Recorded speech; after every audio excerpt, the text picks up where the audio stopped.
Hi guys, welcome back to the Humble Gamer channel. I am the Humble Gamer and this is a game called Depression Quest. You may have heard of it due to some controversy that was covered about a year ago when it first came out on Steam. I'm not going to talk about that. I will leave that to the rest of the internet. I'm just here to enjoy this experience. It is an interactive non-fiction about living with depression by Zoe Quinn, Patrick Lindsay and Isaac Shankler. It is emotional character. Its emotional character is probably the most indistinguishable. Hold on, I'll start all that again. Its emotional character is probably mostly indescribable, except as a sort of double blind, in which all of the alternatives we associate with human agency, sitting or standing, doing or resting, speaking or keeping silent, living or dying, are not just unpleasant, but literally horrible. A quote from David Foster Wallace. Depression Quest is a game that deals with living with depression in a very literal way. The game is not meant to be fun or light-hearted experience. If you're currently suffering from the illness and are easily triggered, please be aware that this game uses stark depictions of people in very dark places. If you are suicidal, please stop playing this game and visit the suicide prevention hotline to talk to someone. That's your official warning, guys. If you are depressed, or you suffer from depression, or you think this might trigger something in you, please do not continue watching. I don't want to be the cause. I've only got a few hundred subscribers, but I don't want to be the cause of anyone having an episode, so please do stop watching now. The goal of this game is twofold. Firstly, we want to illustrate as clearly as possible what depression is like so that it may be better understood by people without depression, such as myself. I don't suffer from it. Hopefully this can be something to spread awareness and fight against the social stigma and misunderstanding that depression sufferers face. Secondly, our hope is that in presenting as real a simulation of depression as possible, other sufferers will come to know that they aren't alone and hopefully derive some measure of comfort from that. It goes without saying that because the very nature of depression is experienced differently by every person who suffers from it, we aren't trying to say that this is the best or most accurate representation, meaning that this is an amalgamation of the experiences of the developers and several people close to them. Many of the following encounters deal with such issues as therapy, medication, handling a love life and reaching out to support networks. In reality, less than half of depression sufferers actually seek treatment for reasons such as lack of money, perceived personal failing or public stigma. These things are included in order to touch upon as broad a range as possible, since all these elements can be very important to sufferers of depression, but they will likely not be experienced of most sufferers. It is important to recognise that not everyone with depression is so lucky. Many people with the illness don't have a lot of the luxuries that we have in this game. We've written it this way so that we can focus specifically on the illness, which becomes more and more difficult to deal with as the person who has it is less and less well off. The game uses audio as part of the play experience. We encourage you to play with your sound on. Thank you for playing. It's a message from the developers. I know that may have been a bit dull for some of you, so feel free to have skipped forward.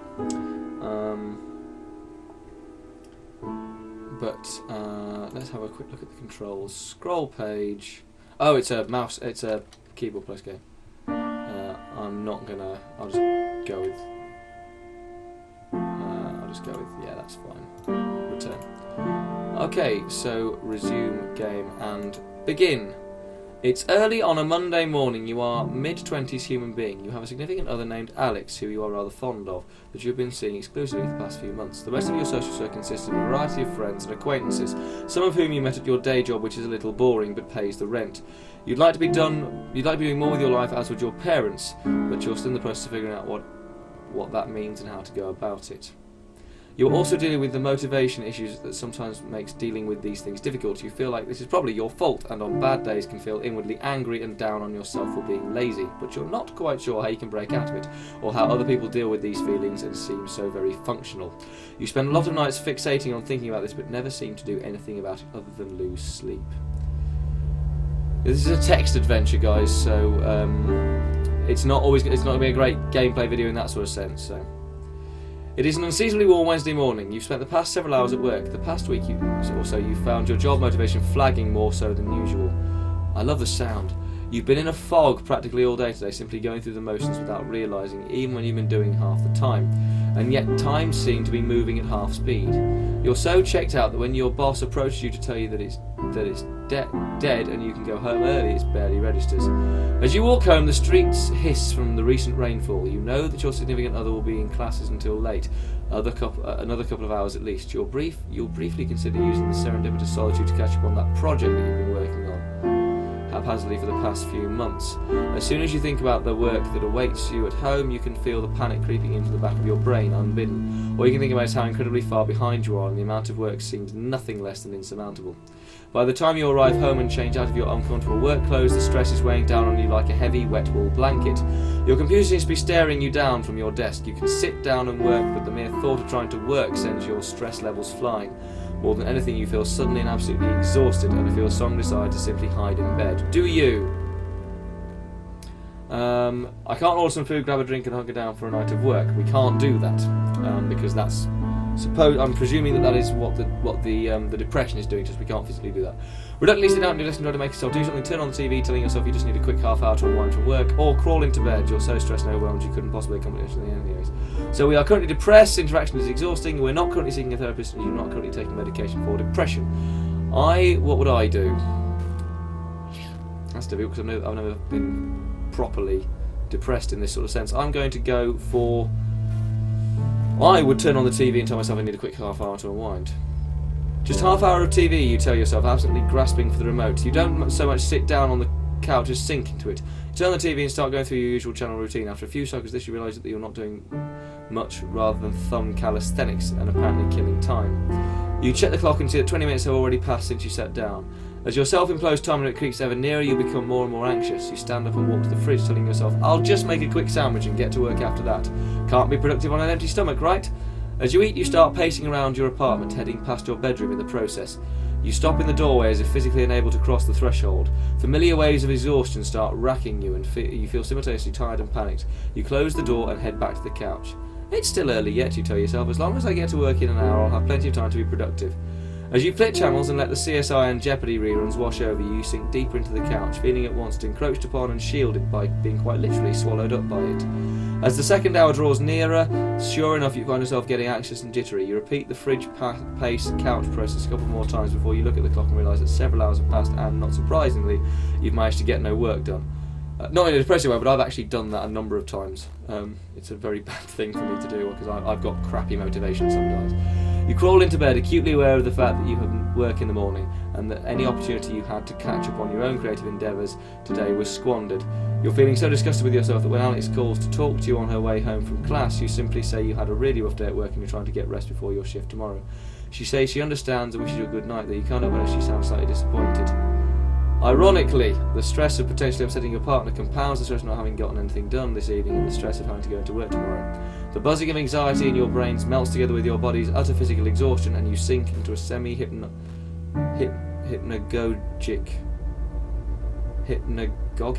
anxious funk, I don't know that word. Too tired to try and work but too anxious to fall asleep for several hours. Still very depressed, you spend a large amount of time sleeping, hating yourself, not currently seeking a therapist and not currently taking medication. It's a mild Friday afternoon. Alex calls you from one of her classes, telling you that there's going to be a really awesome birthday party tonight at her apartment with one of her roommates is throwing. You've hung out with the roommate a few times with Alex and you get along well enough but aren't particularly close. You don't have work in the morning, you have nothing else particular to do tonight. You're feeling kind of run down, but you have been fatigued most of the time lately. You mention that you're feeling ill because you're not sure how else to explain the feelings to someone else and say that you aren't sure you can make it tonight. There's a second of silence over your phone, but you swear you can hear your partner's face fall. She tries to convince you anyway. You haven't seen her this week and she sounds pretty insistent that you come over. She even drops a few suggestively hinted words you can stay over with them after the party. What do you do? I think I'd probably go. Oh, party music. You agree to go even though you're not feeling too social. You know that it's important to Alex and you really like to see her. Seeing her does make you feel better sometimes and you hope that this is the case tonight, even if it does mean dealing with the usual social anxiety. The time to leave rolls around and you grab your overnight bag. Alex's apartment is a short walk away and there are already people hanging out on the porch. You feel your chest tighten as you approach the building and try to still your nerves. You quickly find your partner chatting over the birthday girl and Alex immediately lightens up when she sees you. I'm so happy you came, I wasn't sure if you were going to make it. A young man taps her on the shoulder and she turns back to you to order and let you know that you have they have to do something for the party. Alex hands you a beer and plants a kiss on your cheek before going off to deal with whatever came up. As you look around, you don't see anyone else you recognise. What would I do? Awkwardly stand in the same place. Put your bag in Alex's room, cling to the back wall, slip away and wait for your girlfriend to return. Proceed to drink in earnest, hoping it makes you feel less uncomfortable. The last thing you want to do in that situation, or certainly the last thing I would do, I shouldn't be giving advice, the last thing I would do in that situation is proceed to drink in earnest, because that's not a good thing, certainly for me to do. I will go with... I'll wait for a return. As Alex sees you're not quite sure what to do with yourself. Standing in the middle of the room leaves you feeling kind of exposed. You don't feel ballsy enough to randomly approach any of the groups of people clustered together talking. You head to a clear spot on the back wall and lean against it for some time. For some reason, this always feels a lot more secure. You scan the party for familiar faces and any sign of your partner caught with nothing. Not sure what else to do and worrying that you might look creepy just standing there watching everyone, you take your phone out to busy yourself. 20 semi-tedious games of Bejeweled Blitz later, your partner returns. You spend the rest of the night with Alex, occasionally being introduced to people and nodding along with group conversations, even if you don't participate that much. At the end of the night, you're falling asleep with your girlfriend in the crook of your arm. She thanks you again for coming. Half drunk, she confides that she thought you were going to flake out. Was pleasantly surprised that you managed to come out. She says it lovingly, but you're not quite sure how you feel about that statement. Okay, fair enough. It's a little afternoon on a muggy Saturday. Your mother has come over for a surprise visit, claiming loudly that she doesn't see you enough, so she decides to invite herself over. As you converse, she walks around your place and you get the distinct impression that you're being inspected. So what's going on with you lately? She asks abruptly. Taken somewhat aback by this left fielder, you tell her that you're not sure what she means. She repeats the question, saying that you haven't seen yourself lately. She gestures to the dirty dishes piled in the sink and notes the fact you haven't called or visited in a while. Your reticence only seems to spur her on. She presses you, asking if you're having problems at work or with Alex, and you're beginning to feel increasingly battered by her sudden well-meaning but overwhelming inquisition. Under her questions, you become increasingly uncomfortable. You want to be able to explain yourself to her, no matter how you've been feeling, but the truth is you're not really sure of yourself. Nothing horrific has happened at work, or with a significant other or friends, or anything like that. But all the same, you can't deny that lately you've just felt drained and as though you're not really here. You wish you could tell your mother these things, but she hasn't been approachable about negative emotions in the past. She is the kind of person who holds the opinion that the solution to any problem is to simply try harder or maintain a positive attitude. A stance that has reared its head in the past conversation when you began to explore the subject with her. No, she's unlikely to be understanding, and you feel the energy drain out of you when you imagine what would happen if you managed to blurt out everything you are feeling. What would you do? Oh, do you be honest with her? Do you be honest with her? I mean, write in the comments what you guys would do. Well, for any of the choices that have been in this game, please write in the comments what you would do. And if you decide to go away and play this game, please don't if you've got depression, but if you are not a sufferer of depression, you do fancy playing this game, it's completely free on Steam. Please do download it and tell me what choices you've made. Or if you've already played it, tell me what choices you made. I'm going to tell her that... I'm going to try and be honest with her. I think, it can't hurt. You don't tell your mother how you're feeling, despite initial misgiving that you have about doing so. Finding the right words for how you're feeling feels like you're trying to untangle Christmas lights. Searching for the dead bulb in the cluttered mess, she watches you intently and audibly sighs before you can clearly articulate everything. Unfortunately, she reacts predictably. An attitude like that won't get you anywhere. You need to work hard at getting what you want instead of sitting around feeling sad about it. Nothing good will happen unless you make it happen. She isn't angry or spiteful as she tells you this. You try to explain that it's not a matter of that, but you can't. You can tell that you're getting nowhere. The frustration chokes your words in your throat and you give up on trying to push the subject further. You know she's giving you the advice that makes sense to her and genuinely wants the best for you, however she doesn't understand that it's not that simple as somehow deciding to be positive or work harder. It's that those things aren't viable options because of the feelings. You accept your defeat and the conversation drifts on towards the subject. She leaves after chiding you to call her more often and take better care of yourself. You sigh heavily as the door closes behind her and spend the next few hours lying in bed staring at the ceiling. Okay, you're very depressed. You're not currently seeing a therapist. You are not currently taking medication for depression. It's a lazy Sunday morning. You are idly clicking around online as your phone rings. Sam, a co-worker of yours that you're friendly with, asks how you are and makes hurried small talk with you. You typically only ever talk to him over the phone when one of you needs a shift covered, so it's slightly awkward. You're waiting in anticipation for him to ask you to come in on short notice when he veers the conversation in a completely different direction. How do you feel about cats? He asks. Mine had kittens a few weeks ago and I'm having an awfully hard time finding a home for the last one of the litter. You don't have any pets, right? It takes a moment for you to process the information, and you're caught off guard as he begins to earnestly try to sell you the idea of taking the last kitten off his hands. It's not something you'd specifically considered before, and he seems fairly insistent. She's a real sweetheart, really loves people. She's got all her shots already taken care of, and the vet says she's healthy as a horse. I can bring her over by your place tonight if you're interested. You look around your apartment and try to picture a cat as he continues to tell you how cute she is. You sense this is all kind of sudden and that you don't have anything for the kitten set up here. Oh, don't worry about that. I can bring over a litter box and food and all that, since you'd be really helping me out of a fix. It's the least I could do. Just don't want to have to put her in a shelter. You can't help but feel like you're being guilt-tripped, but if you decide to give it some serious consideration, it does get awfully lonely around your apartment. You might feel less empty with a cat around. However, since you've been feeling so down, it might not be a good idea to take on the responsibility of a cat, even if they are fairly low maintenance. Can't take the cat knowing full well, can't decline even though you're particularly capable. Become a cat owner, decline not in a good enough place, decline you don't like cats. I like cats, I'd become a cat owner, personally. You accept the offer of the kitten and hang up shortly after making arrangements for when your co-worker can drop her off tonight. After hanging up, you worry about if you've suddenly taken on a responsibility that you can't handle and hope that you don't make the small animal suffer for it. Not entirely sure what to expect, and you spend the rest of the afternoon researching cat care online and trying to think of a name. The evening rolls around and you hear a knock at the door. Startling out of reading Wikipedia entirely too hard, you take possession of a small, terrified black and white kitten in a carrier, along with everything you need to start taking care of her. You take her into the bedroom, close the door and open the door to the carrier excitedly. She cowers in the back of it and you back off. Feeling slightly defeated, you remember what you researched on introducing a kitten to a new home and leave her alone to go and mess around on your computer, hopefully checking over your shoulder every so often to see if she's come out yet. She hides inside a carrier, periodically making sorrowful cat howls long enough you start worrying that she already doesn't like you. By the time you go to sleep, she's on the bed. Go to your bed. She's curled up at the foot of it and eyeing you nervously before falling asleep. Over the next few days, you gain her trust, and she begins to affectionately follow you around, sleeping on you and hopping up on you anytime you sit down to do some work. Oh, that's nice. I think that's a good thing. I think that for me, that would be a good thing.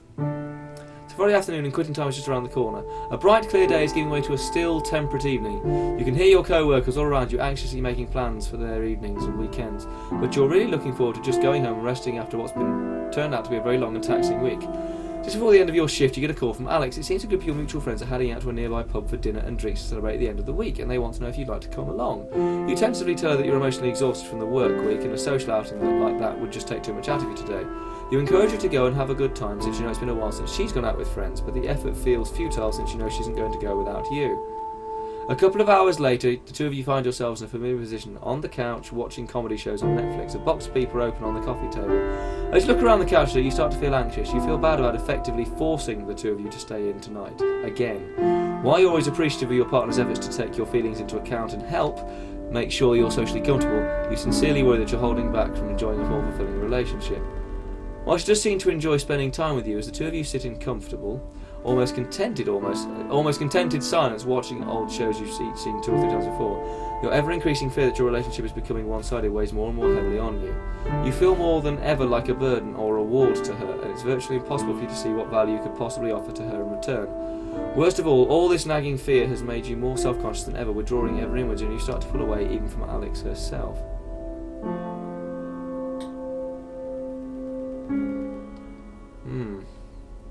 This is a tough one, because neither of these could end well.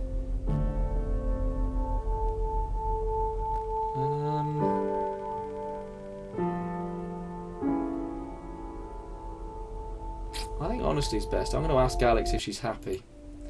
You look over at Alex, who hasn't noticed you're watching her yet, and you try to pass the expression on her face. You worry that it's one of sheer boredom and bare tolerance. You wonder if she's thinking... You wonder if she's thinking about all the fun things she could have been doing tonight if she wasn't trapped on this couch with you, ordering from one of the same 3 takeout places you always order from. A sense of disappointing creeps over as you picture what the night could have been if you had just accepted the invitation she made earlier.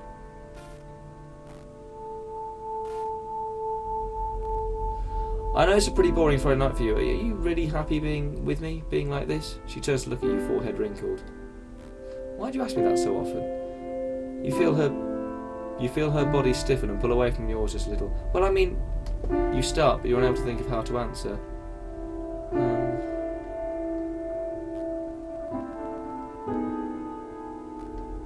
I don't know, I guess I'm kind of worried you're getting bored sometimes. Look, if that were the case, I would let you know. I don't think you're boring. You're more of a homebody than I am. I'm learning how to deal with that. Deal with it, you think, repeating the response in your mind. Does she see you as a problem to be dealt with? You try to pick her reply apart in your mind, and all your conclusion leads to your previous worry that you're holding her back. You begin thinking that the phrasing was chosen without too much deliberation, and despite her attempts at reassuring you, the slip of the tongue has revealed her true feelings. As you picture how much fun she would be having right now if you would only accept her invitation and manage to somehow get over your reservations and anxieties, despite not knowing how you would go about that, she cuddles back up to you. "Thanks for putting up with me," you say, staring at the TV without actually watching it. She sighs in response. "Oh God, I'm deeply depressed now. I'm not helping this person out." It's a breezy Sunday afternoon. You've allowed Amanda, an old friend from school that is in town for the week, to talk to you into leaving the house for coffee and catch up. You meet her in a small cafe and talk about what you've been up to since you've last seen each other, and you can't help but feel that they are a lot more accomplished and interesting than you are whilst listening to talk about their life after school. When it's your turn to brief them on your activities, you feel anxious and ashamed and give a very abbreviated version. You try to talk about your job as little as possible. You feel incredibly boring while you describe it, despite her expressing sincere interest in you and your life. Amanda has known you long enough to read your mood and tone of voice. She leans in to ask a question while gently touching your hand, a look of genuine concern on her face. "What's wrong?"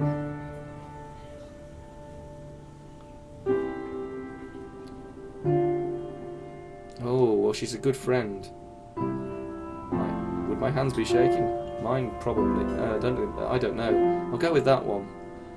It's such a small question, but it feels like somehow a blow to the gut. You surprise yourself when you realise your tightly clenched fists are now beginning to shake slightly. Despite your best efforts, you feel tears begin to sting at your eyes. You try to disguise this by tilting your head and praying that they'll suck back in. She suggests that the two of you get out of here, and you feel mortified. She offers to go back to your apartment with you, but the two of you end up talking in her car for about 2 hours, and the words just pour forth from you. Amanda seems unaware of what to say sometimes, but she listens to you and rub your back as you sob and talk. She asks you if you've gone to a doctor about this, and you admit that you haven't. She mentions that her mother is seeing a very good therapist in town and offers to ask her about it. You're not thrilled about the idea of going to a therapist, and even less thrilled that Amanda might be telling someone else about your problems, but she persists and tells you that she'll email the doctor's contact information over later in the week. It's a glaringly sunny Monday, and one of the few days that your brother Malcolm is in town and free enough for you to actually see each other. You have a dental appointment that day, but you make plans for him to pick you up afterwards. Your appointment takes a little longer than expected because your dentist tells you that you've started grinding your teeth in your sleep to a worrying degree. Given how nearly everything in your life has been feeling enormous and stressful lately, that doesn't come as a surprise to you. He suggests that you try to reduce the stress levels and fits you for a night guard. It feels awkward and too big for your mouth, and you feel embarrassed looking at your puffed out face in the mirror with it. You finish up the appointment in a hurry and leave about half an hour overdue for meeting your always punctual brother in the parking lot. You finish as quickly as possible and leave the building to scan the parking lot for your brother's car, but you don't see his old Civic anywhere. You pass by a blue Camaro and jumps as it beeps at you, causing you to jump in surprise. It takes you a moment to realise, but it's Malcolm in the driver's seat. You hop into the passenger seat and compliment on his new ride, and he mentions that it's a perk of promotion he's recently obtained at work. He starts telling you about how much more money he's making, how his career is really taking off, and how he's starting to look at houses with his wife soon. Ooh, yes. That's, it's not going to help. You clutch your bag containing the night guard in your hand and feel yourself clench your teeth as you think of your crummy apartment, how long it's been since you've been able to take a day off work without having to worry about making ends meet. He's only 2 years older than you, but it feels like he's eons ahead of you in the other aspect of his lives.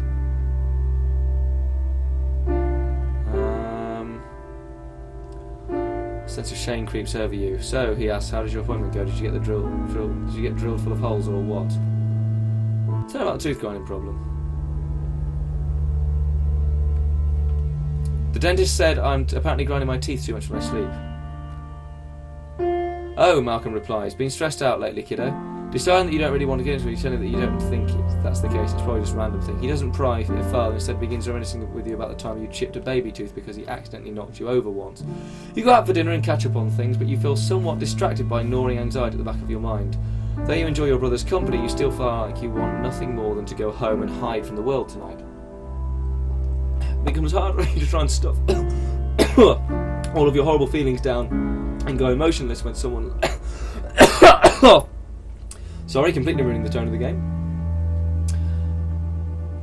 When someone like the dentist can see a fraction of what goes on inside your head, it leaves you feeling embarrassed and weak, and you hate yourself for feeling that way.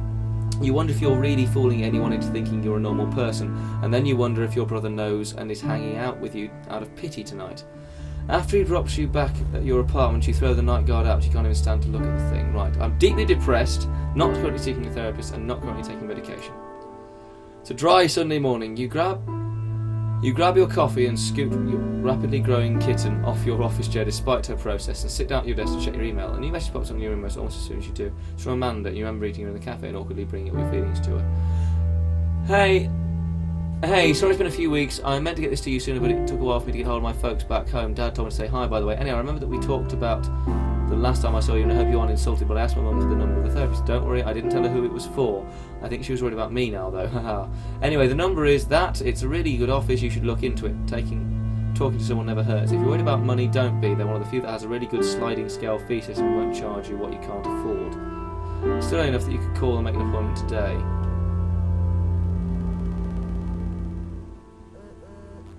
Oh, why can't we make the appointment? Kitten curls up on the lap. Sleep on it. The thought of picking up the phone and calling someone about this right now is overwhelming. Sure, you've had a hard time, motivation issues, but are you really in need of therapy?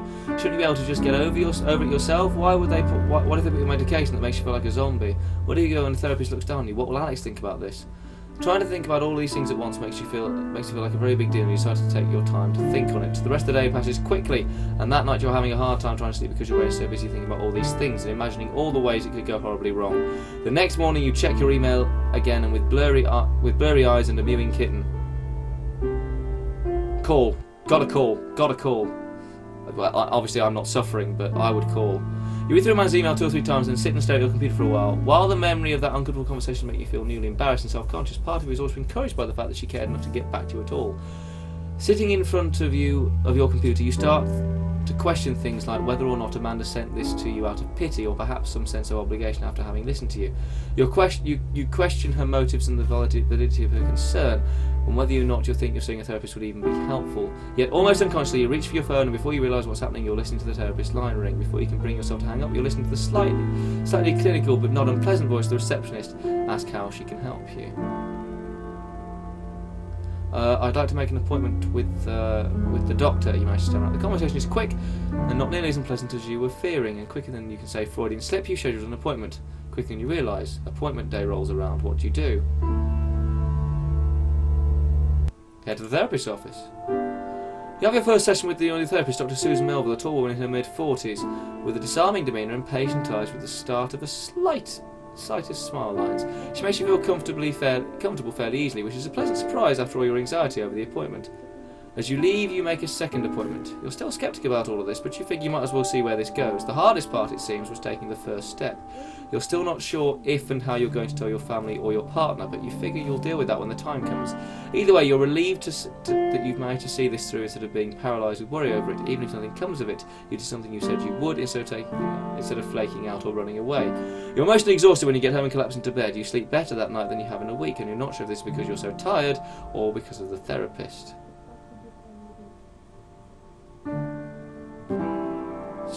We've gone back to very depressed, not deeply. We spent some time with the therapist, not currently taking medication. It's early Wednesday morning. Lately, you've developed a nasty habit of waking 10 to 20 minutes before your alarm rings, and unfortunately today's no exception. You lay in bed, each minute ticking closer and closer to wake-up time, passing on a swelling wave of ever-encroaching dread. Soon you would like your alarm blares with caustic inevitability. You frantically pound the snooze button and then retreat under your blankets as if the warmth of your comforter can shield you from the best of time. That's what I do. You almost have the difficulty rising from bed, but today the simple task seems nothing short of Herculean. After several snooze cycles, you decide that you can't deal with work today. You're incapable of even rousing yourself from bed, let alone going into work and having to force yourself through a work day, not to mention you've snoozed so many times it would be impossible to make it now on time anyways. I do this a lot. I'm going to go in. In spite of the fact your body is actively fighting you literally every step of the way, you somehow manage to drag yourself out of bed and make your way into work. Surprisingly, you end up only being about 5 minutes late and nobody seems to notice or care. Though when you woke up, the simple fact of being physically present at your job seemed like an impossibility. You're surprised at your own ability to push on through the day. While you're far from enjoying or indeed really coping with the dullness of your job today, you seem to have slipped into a trance-like state of automation, and time is nevertheless passing. Eventually the end of the day rolls around and you head home, utterly exhausted, but at the same time almost proud of yourself for having stuck it out. I am depressed. So I've got better a little bit. It's 2 AM on Saturday and you have work in the morning. You roll over to the sickly green glow of the time displayed on your LED alarm clock and let out an exasperated sigh. You've been trying to fall asleep for over 3 hours now to no avail. Every time your head hits the pillow, you're overcome with the anxious thoughts that wrap themselves around each other. Worries about your job lead to worries about your future, lead to worries about your very identity, and you're unable to shake them off long enough to doze off. Your eyes won't even stay shut as your mind races through imagined scenarios going horribly wrong, which you promptly attribute to general worthlessness. Your thoughts run too fast for you to come to a satisfying conclusion on any of them.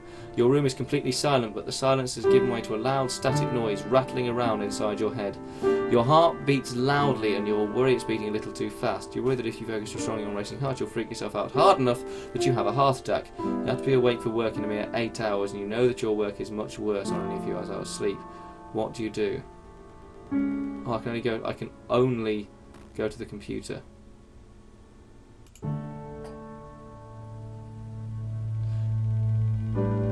You get out of bed and head for your desk. Laying in bed with nothing but your thoughts to keep you company makes you feel like you're going insane. The harshest the light coming from the screen makes you squint as you turn it on, despite how often you find yourself in this exact situation. There have been so many late nights lately, just like this. As you begin reading a news story, an online friend of yours IMs you. You're up late again, I see? Yeah, can't sleep again. Thinking too much again? You guessed it. Want to talk about it?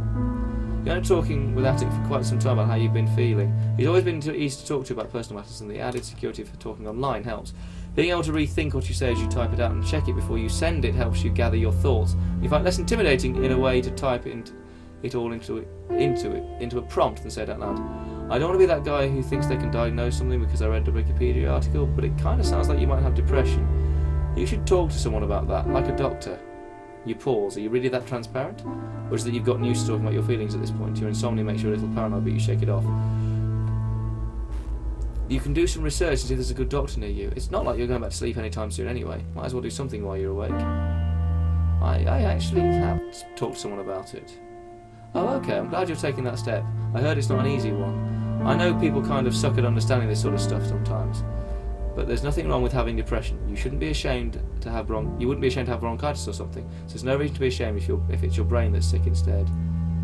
You spend a few more minutes talking with Attic about your therapy and your feelings about it. He's incredibly supportive, and you're happy to find that you have a confidant that understands your illness and is willing to lend an ear when you're having nights like this. A little while later, you fall back into bed, kitten in tow, and find it easy to drift off to sleep. Even in therapy, you know you're still going to have nights like these sometimes. It's good to know that you have a friend who will carry you through them. It is. It is. It's a chilly Thursday night and you've just gotten off work.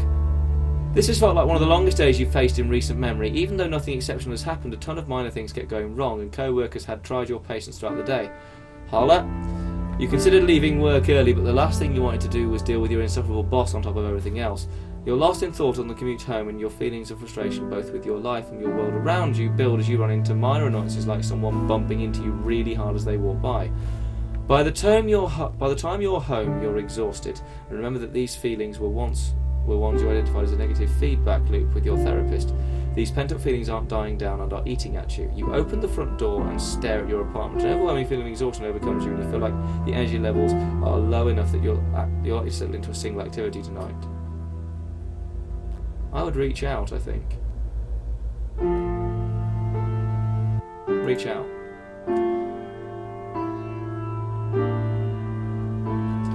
Your head feels too noisy and you need to trade it with some actual conversation. Your therapist did say that it was important to reach out to your support network, so you might as well give it a shot.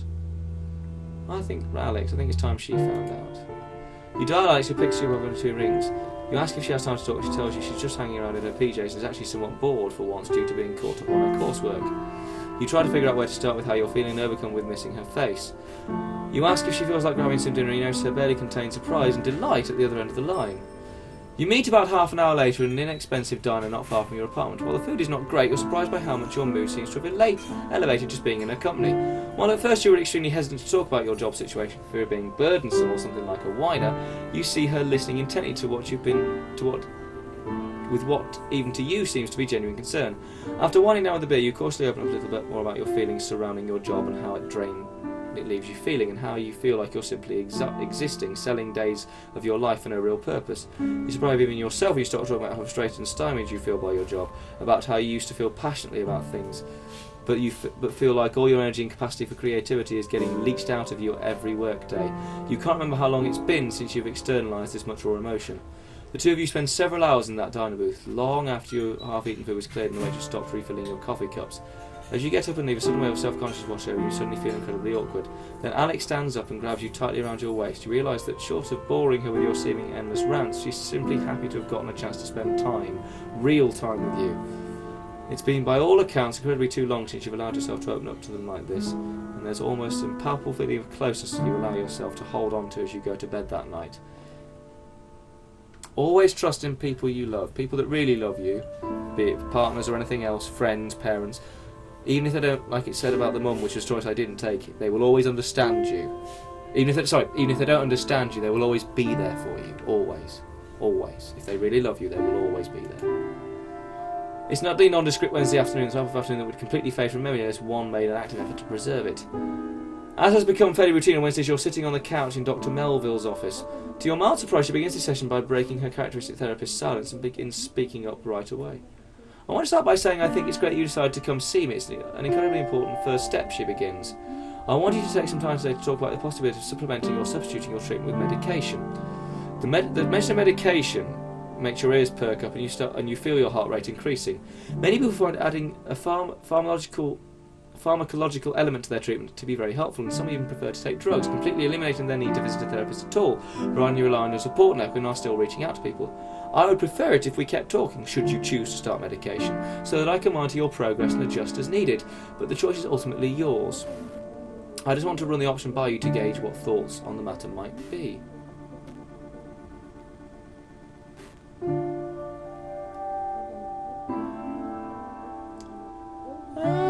I would like to augment prescription, I think. You think the matter over long and hard. It's strange to think that recently none of this sort of thing was even on your radar, and here you are now being asked to make a decision about it. You're both sceptical and nervous, still getting over the initial shock of talking to a therapist. Still, over the years you've done enough entry-level reading on somebody to know that if it doesn't help, at least it probably won't hurt, right?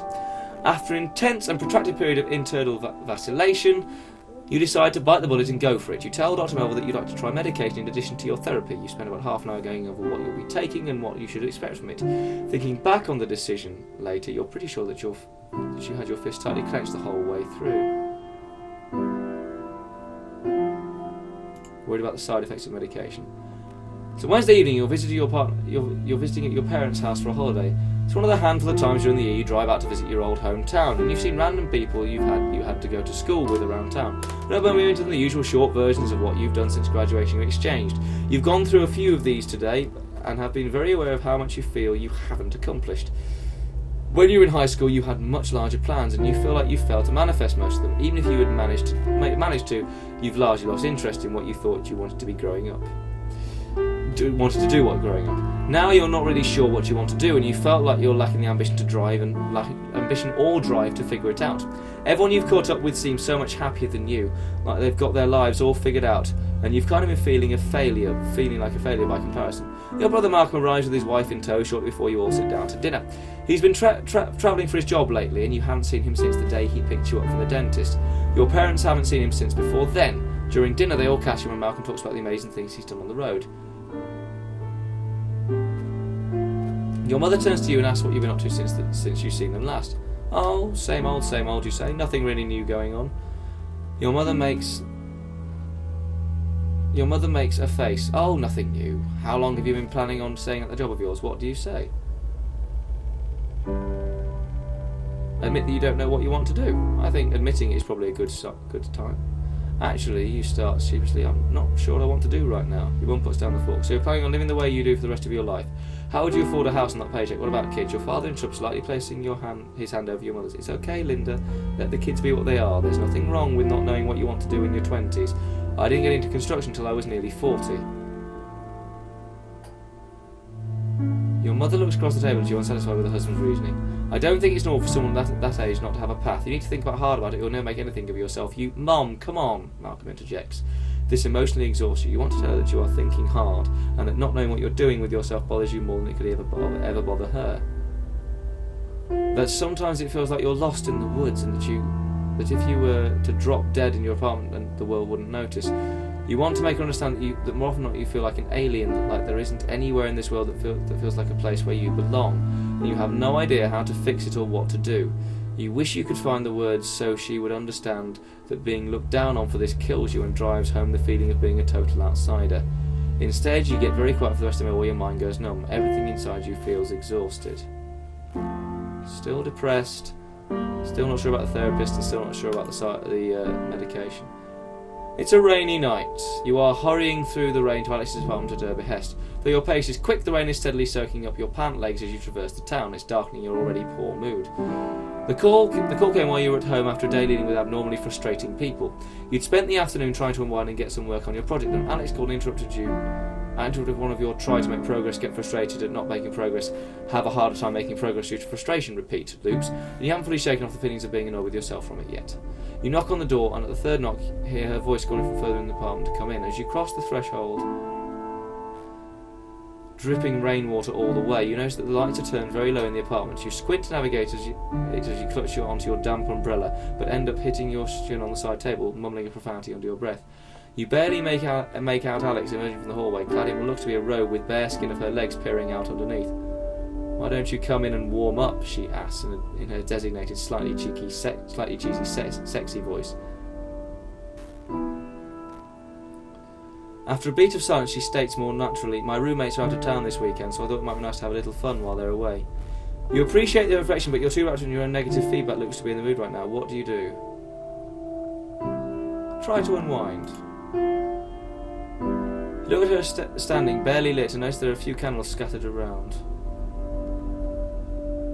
the apartment. It occurs to you that she has tried to make this night special for the two of you. Even though you might have a tight knot of antisocial frustration in your stomach, seeing how much she cares for you makes you want to try to melt it away, so you can show how much you care that she's gone through all this trouble.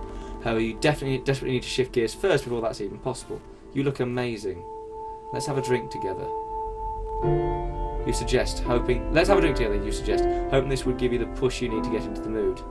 You go into the kitchen and pour the two of you drinks, trying to focus on letting go of your bad mood. You sit down on the couch next to her and she cuddles up to you instantly. "What should we toast to you? What will she toast to?" she asks as she takes her drink. You think for a moment, passing up the cheesy "to us" option. You say what's on your mind, letting go of your bad day. "To tonight." The two of you cheers, and you ask her about today. Conversations turn flirtation. You two find yourself in the bedroom shortly after.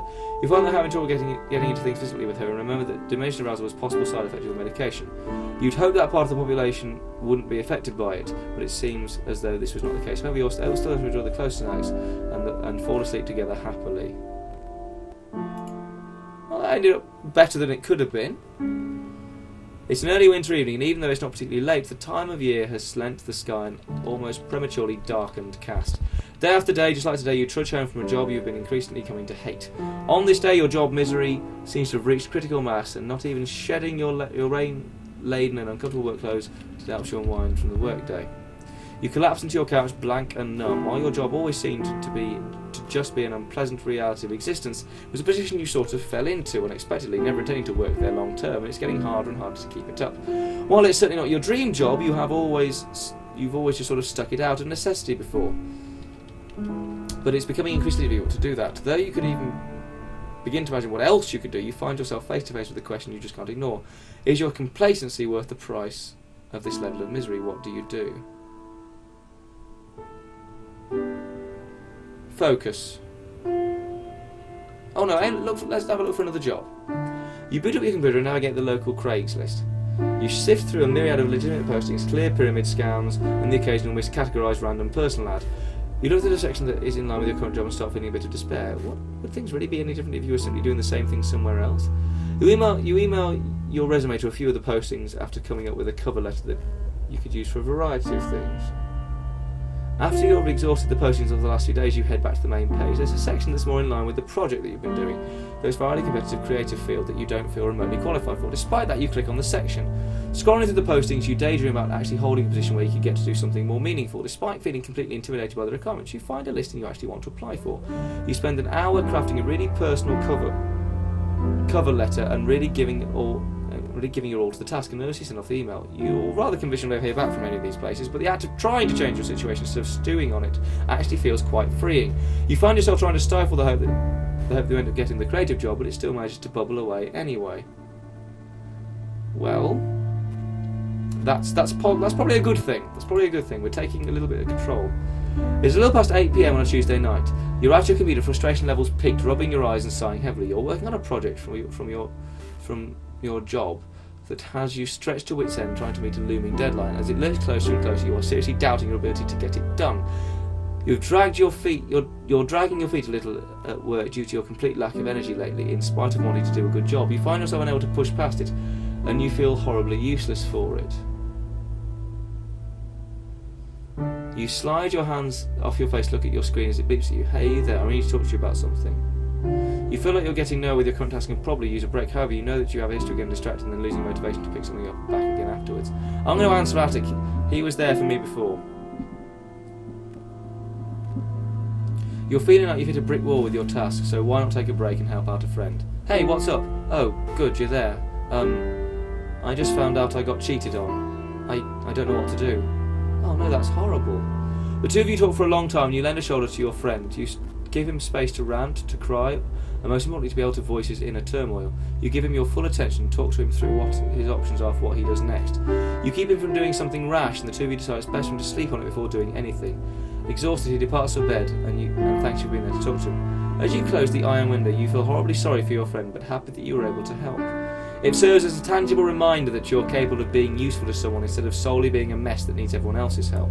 Push notification. So appropriate, thank you, Homer. I'll put that iPad on silent. As you boot up your work project to find you're suddenly able to get some solid progress done on it that night.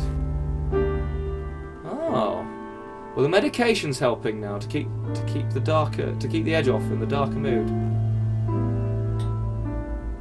Cognitive behavioural therapy techniques are starting to help. You're moderately depressed. We've moved up, we're getting better. It's a sunny Saturday afternoon. You're in a deep thought on the way from home from therapy. Have you noticed this time that you're not in the same negative feedback loops you usually get trapped in when being this introspective? You realise that although you still have your bad days, you aren't quite as low as they used to be. Your antidepressant bottle rolls across your dashboard as you take a left turn. You've been on this medication for quite a while now, after a period of trying a few different kinds. These still have minor side effects, they've overall become an unnoticed part of your life. You feel as if your life has generally changed for the better recently, and you begin to wonder if you need them anymore. You don't feel as much despair or hopelessness, and you hate yourself a lot less these days. What do? Maybe it's time you stop taking these. Carry on. Don't give up now. Don't stop now. You have a realisation that you can't be sure if it's general life changes that make you feel better, if it's just the time medication is working. You decide against discontinuing your meds. It's not really a lesson you'd like to learn the hard way, and the side effects of a particular kind are negligible. The next time you see Dr. Melville, you tell her about this. She informs that this is a common train of thought for people who've been using medication to help them manage their depression experience, and you manage to dodge a bullet because it generally ends poorly. She also asks you to talk to her first before taking any decisions about your medication in the future. That's probably a good thing to do, right? It's yet another sleepless Thursday night. You're at Alex's apartment, wide awake in bed as she's sleeping peacefully beside you. She fell asleep hours ago and you've been lying there unable to shut your brain up for long enough to fall asleep. You've added the feelings of insecurity about relationship to the rest of the noise in your head keeping you up at night. It was kind of a tense night between the two of you. You arrived after a stressful day at work, and as you made dinner you barely said a word. You were stuck in your own head and you had a hard time being really present with her as your thoughts turned to all the ways you feel like you're deficient at being a good person and beating yourself up mentally for each one. She told you she could tell when you were in one of your moods. She said that she wouldn't push you, but missed talking to you as the two of you sat on the couch together. You wanted to tell her how much you love her, but you couldn't make the words come out right and ended up sounding defensive instead.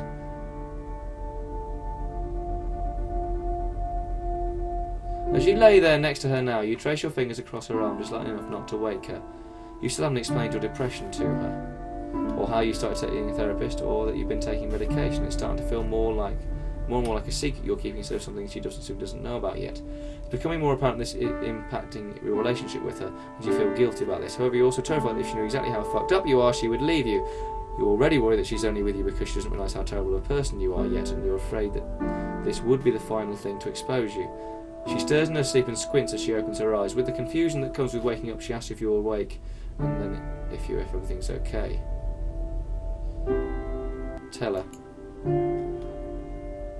You feel like a jerk accidentally waking up, but you're afraid if it put you off any longer, you couldn't try to find the strength to tell her everything later. No, actually, everything isn't okay. Can I tell you something important? Alex sits up, rubbing the sleep out of her eyes. For the rest of the night, you lay side by side, holding hands as you tell her everything. You tell her how it's more than just feeling sad sometimes, how you feel trapped by your own mind sometimes, how sometimes you feel nothing at all, and how you can't shake it off. You tell her how you've started going to therapy, how you feel embarrassed about it, and how it's working out for you. She listens the entire time, occasionally asking questions about how this or that works, or asking you to explain something further. She squeezes your hand and tells you that she understands. She's sad you didn't tell her sooner. After lying silent for a moment, the weight of what you did hits you. You desperately want for her to say something, to tell you how she's feeling about it all, but you're too afraid of what the answer would be to ask. You start convincing yourself that now she knows everything, she's going to leave. There's no way someone could deal with how you really are. So, how can I help? What do you need me to do? She asks. You think for a second. The answer you come up with fills you with despair.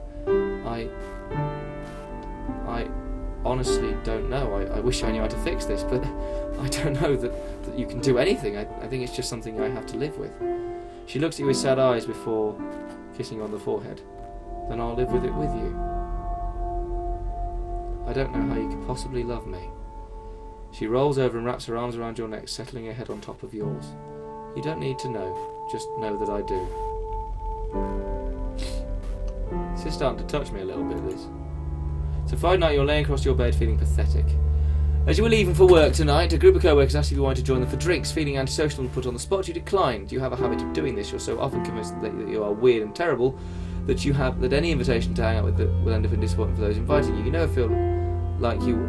feel like you know how to act in these group outings, and you feel like total creep since it seems to come so naturally to anyone who isn't you.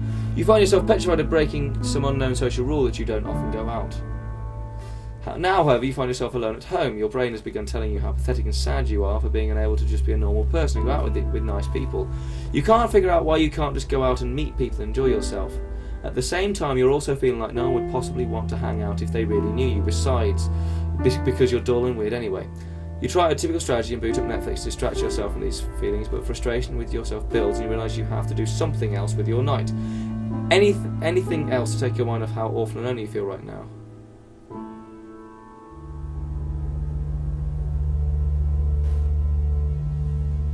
Now this is a tough one. I could go to attic, I could call Alex, I'm not going to drink, I could go out somewhere alone or play with my cat.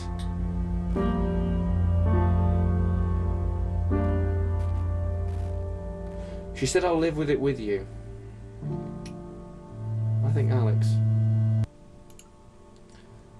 I think you could possibly spend time with her still being cooped up.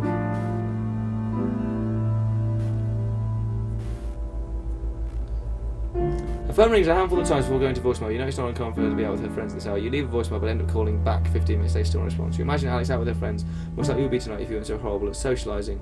Your mind wanders and you start to wonder who she's with, if she might meet someone tonight she'd rather be with. Oh God, what have I done?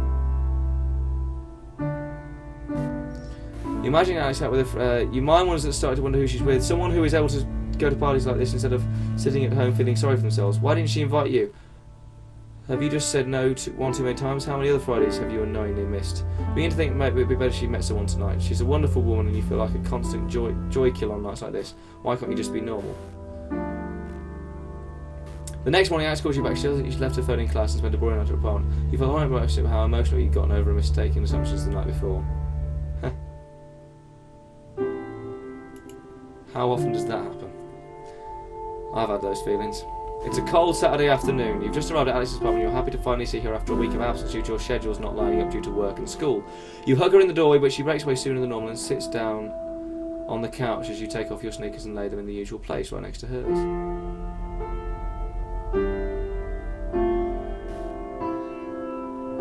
There's something I was hoping we could talk about actually, she says. You instantly worry that you're being blindsided by a breakup conversation due to the sudden shift in tone, but she quickly smiles and puts you at ease once she sees all of the colour leave your face. It's nothing bad, I promise. With that, she leads you over to the couch and sits on the other end of it, facing you. So, I hope this doesn't freak you out, and if you feel like things are going way too fast, just tell me. She talks faster than usual and fidgets. We seem to have done a lot of weeks like this, and they really suck. I was thinking I'd ask, since things are so strong with us, that what are your thoughts on maybe moving in together? It takes a few seconds to sink in, and you leave a bit shocked when it does. You're worried she wanted to spend less time with you, not more. Do you want to? You ask. Well, I mean... yeah, I mean... I do. I mean... we sort of had to sort logistics and everything, but those are all things we can take care of. You start to walk through the steps imagining the two of you living together. You love the thought of being able to wake up next to her every day and seeing her so often. However, the more you picture it, a few more concerns become apparent. There are things she's insulated from, like the days you don't feel you can even get out of bed and the nights your medication keeps you from being able to sleep. All those moments you're stuck staring at the wall, completely out of energy and feeling nothing. How would she handle that? How quickly would she want to get away? So, she starts, what do you think? You've got to do this. You've got to do this. She's wonderful for you. You've been in therapy for some time now and started to feel able to realise what is rational for you and what is not. You feel like you might simply be being insecure, and you've already taken steps to discuss your difficulties with Alex in the past, and she's making an informed decision. Your therapy is working, and you can talk to Dr. Melville about how you manage your depression with the partner living with you at your next session. As she says, you can figure out the rest later. The point is that it is absolutely a thing you want. You're having a hard time stifling your excitement at the thought of having her around more, so you blurt your answer out. Yes, let's do it. Her face lights up. You cup her face in your hands and kiss her, and mentally vow that you're not going to stop living because you have a mental illness. You're determined to take your life back. You are definitely still depressed, but things are getting better. Whatever you're doing seems to be working. You feel really like you're taking steps to effect positive change in your life. Enjoying seeing your therapist. Feels like you're feeling better than you have in a long time, so we're going the right way here. It's December and you've returned to your parents' house to celebrate the holidays with your family. Out of the living room window you see a gentle flurry of snow drifting down to meet the pristine blanket of white from yesterday's unexpected Christmas Eve snowfall, and you quietly laugh to yourself at how incredibly cliché it seems. Still, as you sit down to dinner, you can't help but notice being surrounded by family and the overly kitschy atmosphere of your mum's decorations have created have actually made you feel relaxed and almost comfortable. Your mum is running around frantically checking the ovens and the stockings and just generally trying to family time it up, while your dad sits at the head of the table drinking a beer and laughing with your brother Malcolm. His wife Karen is there too, who you always got along well with, and your parents even agreed to let you bring your kitten along. She's been darting in and out of people's legs and hopping onto laps all night. As you thoughtfully munch away at the turkey, listening to the conversations around you, your thoughts drift back over the last few months. You think about how hard things have gotten, replaying it over in your head, some of your worst as well as some of your best memories. It seems like all these things just came to a head over the past few months, with a sudden flurry of relationship turmoil and professional anxiety, social stress, and all above an omnipresent sense of weight that let it seem like you have recently become aware of. You're drawn out of your reverie by your dad's familiar booming laugh at some cheesy comment Malcolm made seems to have hit the mark. Sitting at that table, you're suddenly immensely glad for the chance to be able to ignore everything for an evening and not have to struggle with trying to explain yourself for once. Fortunately, everyone seems to be content with laughing at each other's jokes and discussing favourite sports teams, and for a while you think you'll be able to get through dinner without any embarrassing personal intrusions. But no sooner did the thought cross your mind than the table conversation trickles off, leaving a slightly awkward silence to descend upon the dinner. So how are you doing these days? Your mum asks you pointedly. It's such a simple question, one that you seem to have to answer countless times recently. You take a moment to collect your thoughts, then looking up you take a deep breath. Well, while you certainly can't say that things over the past few months have been easy, you're almost ready to let yourself believe that the worst parts are behind you. Maybe difficult to see past your self-loathing on most days, but even so, sometimes you can't help but notice that things do seem to be getting better. One of the more difficult challenges you find yourself having to face on a daily basis is your job. In spite of your attempts at positive thinking and other cognitive behavioural techniques Dr. Melville taught you, the prospect of going into work every morning still fills you with dread and ennui. Fortunately, you've been able to contain these feelings for the most part, and at least you've been managing your attendance and keeping your job performance up enough that you aren't making things worse by getting into trouble with your boss. Your employment situation may be far from ideal, but for now you're content to punch the clock and collect your paycheck. On some evenings, when you're feeling particularly motivated, you even caught yourself hunting through online classifieds and bookmarking some new jobs that look interesting. Who knows, you may not be far from taking a leap and trying for something new. It's been some time since you've hung out with the rest of your friends in earnest, and now that you feel like you're coming out of the woods, you're beginning to feel self-conscious about having alienated yourself alienated them over the past little while. You realise that how much of your flakiness and subsequent withdrawal was largely a result of trying to hide from them out of embarrassment. The notion of trusting people with your vulnerabilities is just very frightening to you, and in your self-loathing you realise that your behaviour did cut them out. That it will take a huge leap of faith on your part to resolve to repair your social relationships. You've started sending out casual messages to some of your friends asking to hang out, and for the most part the response has been more encouraging than you were expecting. Things with Alex were quite tense for a while. After your conversation with her, she really did seem to be taking more of an active role in helping to understand your situation. Even so, the past few months tested the limits of your relationship to the limit. Ultimately, you were able to take her advice and step outside of your own head more and more. It was a difficult thing to do. Your defence mechanisms ran so deeply that oftentimes you weren't even aware of them, but you yourself trust her as your partner, and your relationship has become much stronger for the experience. Despite all the clear progress you've made lately, you're still carrying the weight of your insecurities practically everywhere with you, and you've even had some days where you can't do much at all. On these days, it's very tempting to slip back into the older, unhealthy habits. But much to your own surprise, you managed so far to avoid the major backslide. Notice you have a long way to go before you can feel like your life isn't spinning totally out of control. And even when you do, you'll never ever be rid of your depression completely. But you have a strong support network, and for the first time you can't remember you're actually feeling optimistic. Things are all right, Mum, you tell her. While you see her mouth tighten in worry, her eyes soften when she sees you smiling. We really want to thank you for taking the time to play Depression Quest. We realise that it may not be the most enjoyable game you've ever played, or even the easiest, and we sincerely appreciate your involvement. Like depression itself, Depression Quest does not have an end, really. There is no neat resolution to depression, and it is important to us that Depression's Quest's own resolution reflect that. Instead of a tidy ending, we want to provide you a series of outlooks to take moving forward. After all, that's all we can really do with depression. Just keep moving forward. And at the end of the day, it's our outlook. And support for people just like you that makes all the difference in the world. Thanks again. Right, I'll roll the credits. In fact, there are the credits.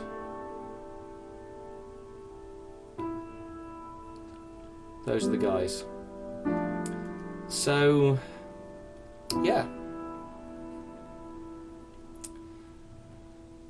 That was a difficult game. I mean, some people would say it's not a game. In fact, some people on Steam say it's not a game.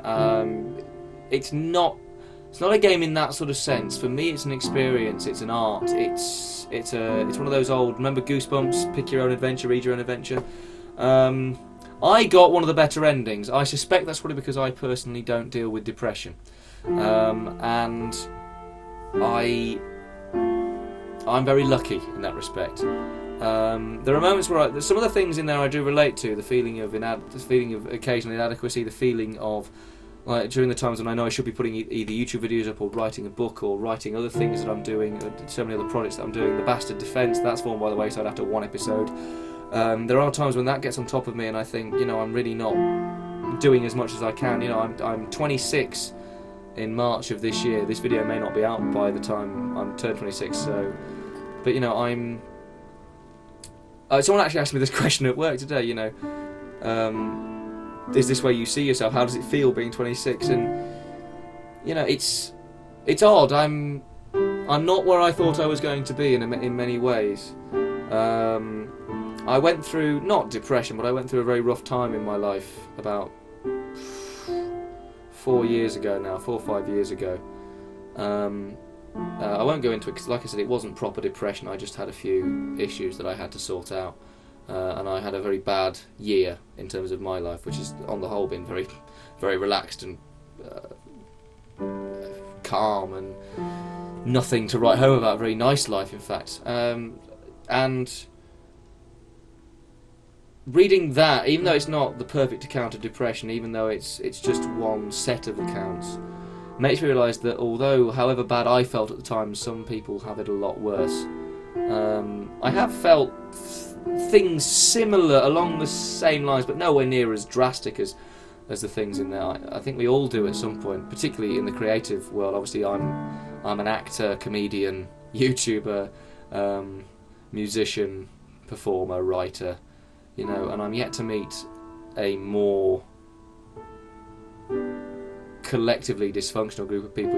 Anyone that's creative, they have some sort of hang-up about themselves. Not in the same way that someone who's suffering from real depression does.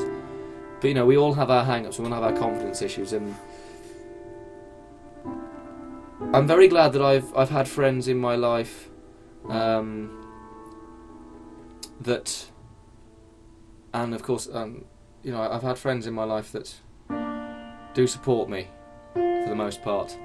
You know, they do listen to me, they do ask me questions, they do care. I have a family that's terrifically caring and supportive of me. Even if they don't always agree with what I'm doing, they always support me in it. And of course, at the moment, I have a fantastic girlfriend, Claire, who is there and has to deal with an awful lot of psyche every day with me. And there's a single day we're together where I don't talk about something, either positive or negative, for about at least half an hour, if not an hour, sometimes, in fact, sometimes more. But the one thing that my particular playthrough, if anyone with depression watches this, or anyone who's suffered anything even remotely similar, be it proper depression all the way down through to just feeling a bit crappy one day, you know, I hope that the thing you could take from my playthrough of it and what I just said there is that you are never ever alone. You're never ever alone. Always trust the people that you have around you. They're your friends for a reason, and that reason is generally you, one way or the other. And you picked them as friends for a reason because you trust them. Use the network, use the support network, you've got it there. There are other endings to that game, and I'm fairly certain that not all of them will end in any way positively. Like I said, that this game is free on Steam. It did cause a tremendous hubbub when it came out, and I don't see why. I'm not going to talk about that, though. I'm not going to focus on that. What I'm going to focus on is, even if it's not a game, it's a very well-written, well-crafted story. In fact, it's several well-crafted stories. And there are bits of that got to me, and I don't even come close to suffering from depression. So,